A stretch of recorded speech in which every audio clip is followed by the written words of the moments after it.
mẹ nó thì lấy tạc kì nhiều là ta xuống nó thì mà đi cho chế ở đây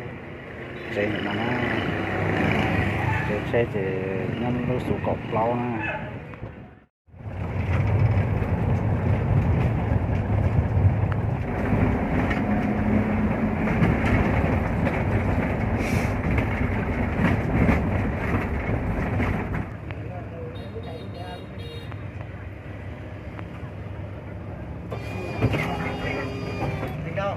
để nhà bà Liễu đi, gọi nhà bà Liễu Trời. đi.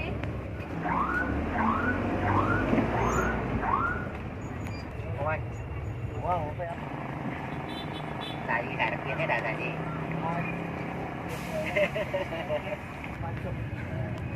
nó dùng nó chụp hình xong rồi tụi nó chụp của các thế mà nó chỉ cũng ba một chế nó cũng ba một chế thì đến giờ chế lò mấy kia lại đến giờ chế lò mấy kia thì cũng đi thay để nó sẽ nó họ đỏ cũng giờ chế thì cũng chỉ còn thay này nên nó chỉ ở cái làm một chỗ lúc sáng lát lát là giờ cho cái những chế ít chế một chỗ phải có chế nó họ để nó giờ nó sẽ quần hòa nó nè nó sẽ quần hòa nó thì nó ta tạm một để chế ta tạm một cho lúc sáng lát lát mà đi chơi ý tại chế một chỗ phải có chế thế nào một sau đó sáng lát lát thì để ý tại chế một thì chơi tí luôn để tập có chế xem được không gì nữa nhớ trong trò của đọc không gì nó họ cho của ta thế họ bắt sát của thế mơ rồi thay video cho bé sai nó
anh cho lên được 5 người nữa,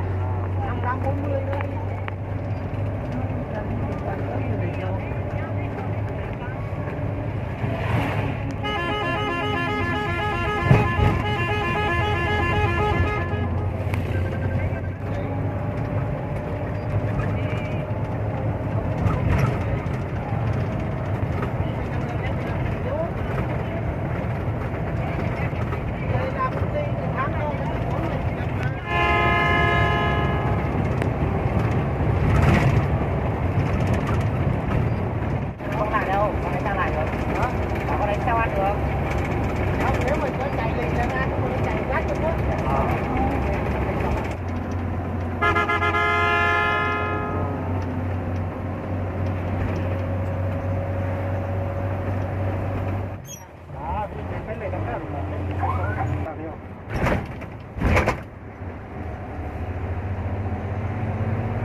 họ trả đã lộ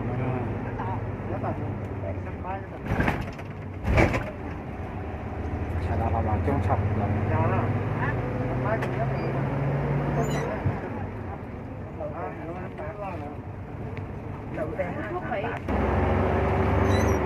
rồi em mình cùng mấy người nhờ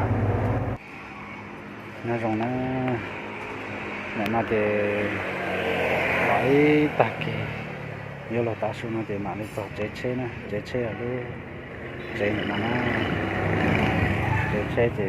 nó sụp cọp lâu nè nó chế rồi mà làm được mình đó nó là nó tò nó chế mà giá cầu té nó chọc hơn gì cho cá té mà đây thì tiếc thì một cọ té là té thì nó tại sao này ông ba một cọ té là tại sao này có cọ mỏng này nó chế lo mà chả má là thì chỉnh nó là nó to này chỉnh nó để chế nó to chế là cho mà mình muốn nó gặp không này họ chậu của cá kia sơ của kia mình sẽ được cho nó bây giờ họ hay chẳng chỉ tao một con thay để cho sáu tông thay sẽ bỏ chỉ cho rong thế chỉ cho mình là này sẽ được họ giả chỉ thế thọ này sẽ là này họ cho ba cho họ bỏ mình cho nó bà ta cũng cho nó chân này làm một cái nó chân mình mà nó bể rồi chơi cho nó có là nó để nó ba ta trên một cọ tê này cho phong gì nữa